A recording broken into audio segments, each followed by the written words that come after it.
Welcome back to my channel. Today I'm doing a cook with me. We are making chocolate protein bars. No bake, dairy free, high protein, can be gluten free. Is it vegan? It's not vegan though. It's not vegan. I haven't got a lot of time to whip this together, show you guys how I make them. Yeah, so I always make a sweet treat at the start of the week. And that lasts me for a snack every day at work. Sometimes I make protein balls, protein bars, like muffins or cakes or a cookie of some sort, or I'll just have a banana, but that's very boring and I'm not about that boring lifestyle. I like to bake, make sweet and exciting healthy treats. So let's get on with it. So I've got my recipe here. You don't need an oven, you don't need to preheat anything, but you do need to have a small baking tray lined ideally with baking paper, but I didn't have any. So I've got foil. So I don't know how this is gonna work, but we're gonna go with it. Got all my ingredients, all my utensils, my recipe. So first thing you need to do is combine your dry ingredients. I'm using a full cup of oats. If you need it gluten-free, you can use gluten-free oats. Oh my god, this literally uses all my oats. I'm gonna have to buy some more. A third cup of protein powder.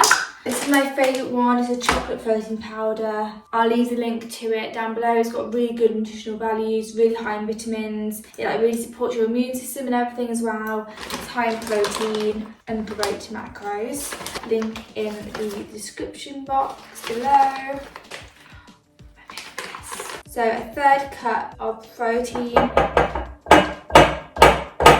feel like I normally half this recipe. Oh well, more for me. I'm gonna need some coconut. I'm just gonna eyeball this because I really can't be asked to measure. It says half a cup of desiccated coconut. And then also some raisins, a quarter cup. I don't have a quarter cup, I have half a cup. So these are common sense and I'm doing about a quarter cup.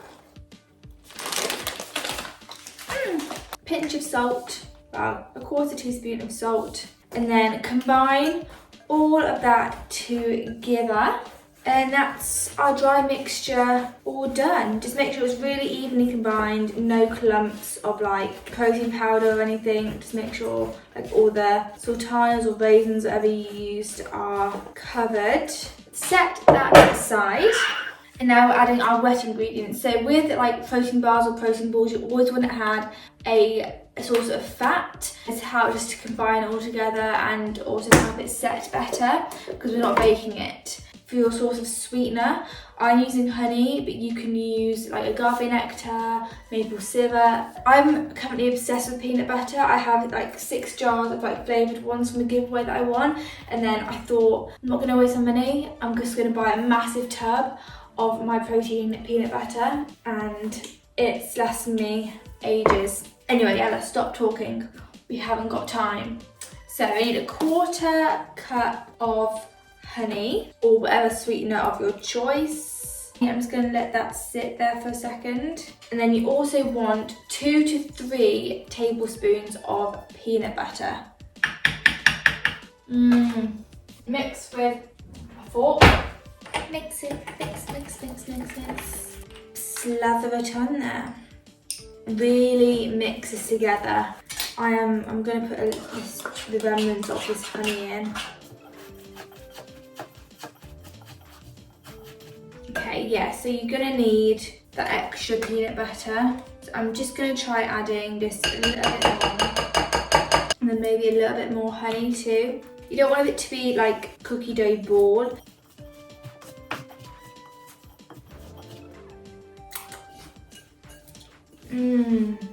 That is good.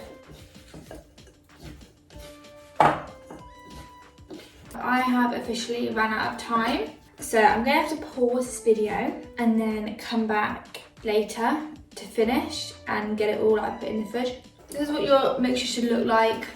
Crumbly, but still it's starting to form and make clumps. And then when you put your spatula down, it should flatten.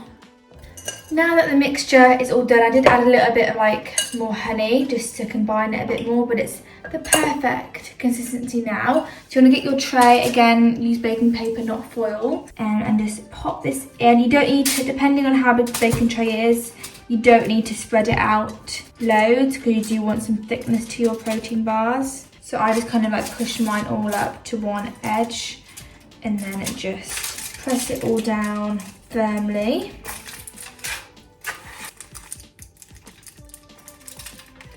So I'm using like half of the baking tray.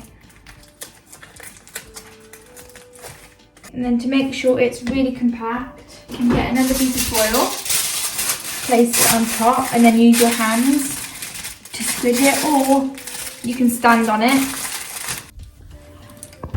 You are joking me. This is what I always do. Just make sure you put foil or something on top of it because you don't want feety. Why do you need to compress it that much? Oh no, I normally add another tray or something. A lid. And then, you know, just add some weight on there. Well, I've seen it all now. You have. Baking on the kitchen floor. Yeah. Just make sure you throw this one away because your feet have been on it. And now you're going to want to put this in the fridge. I actually can't believe you're on the floor doing a film. You want to put this in the fridge for a couple of hours to set, and then we can cut it into the bars. But it's been a few hours. I've just taken them out the fridge. I did compress them with like 2 heavy mugs just to make them really compact. Our feet compressing should have done the job anyway. So take them out. They should be quite hard, so they're not like flimsy or anything. And now we can cut them. So this is what they are looking like at the moment, just a slab of oats and goodness. I'm really hoping, the first time I made these, they turned out perfectly. Second time, they were like quite crumbly, so when I cut the bars, they were like, just kept falling apart. So I'm hoping this time that they're fine. Get a long knife.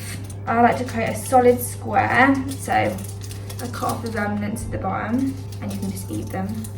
It should make 10, but I think I'm going to make 8, just so they're a little bit thicker. I think I'm going to cut them in half that way and then cut them 4 downwards to make 8 bars. I hope that makes sense. God, please don't break. Oh, that is not half. Oh, yay, they've held up very nicely.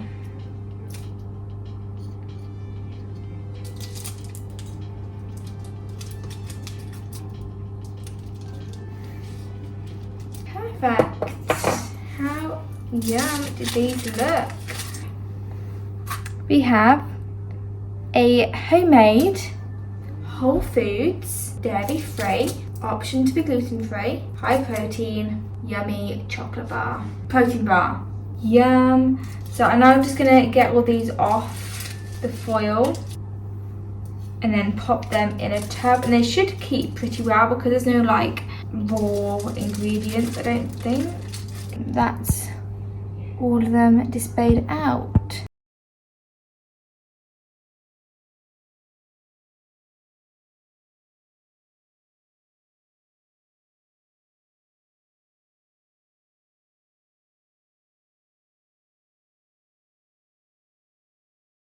I've just popped them in a little container. As you can see, I've done like a layer of 4 and then foil and then the other 4. So I'm going to put these in the fridge and they can stay in there for ages. Warning, they are very sweet. If you've got a sweet tooth, these will solve it. Really high in protein, super sweet. I hope you guys enjoyed this little cook with me video. I might do this like as a regular series. My first one was my granola video, my homemade granola. If you haven't already watched that, I'll leave it linked. Oh, this is when I get stuck. I'm gonna say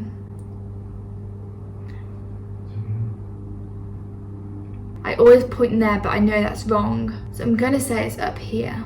I'm going to leave my first cook with me video, which is my homemade granola recipe, up here in this corner for you to guys go watch that. So this is the second episode. So I hope you guys enjoyed it. Let me know if you'd like to see more of these, or let me know what you'd like to see me make or bake or like any other video suggestions. If you haven't already, please like this video and subscribe, as it really supports my channel. And I will see you guys in either a week or 2 weeks for my next video. Stay safe. Love to you all. Bye.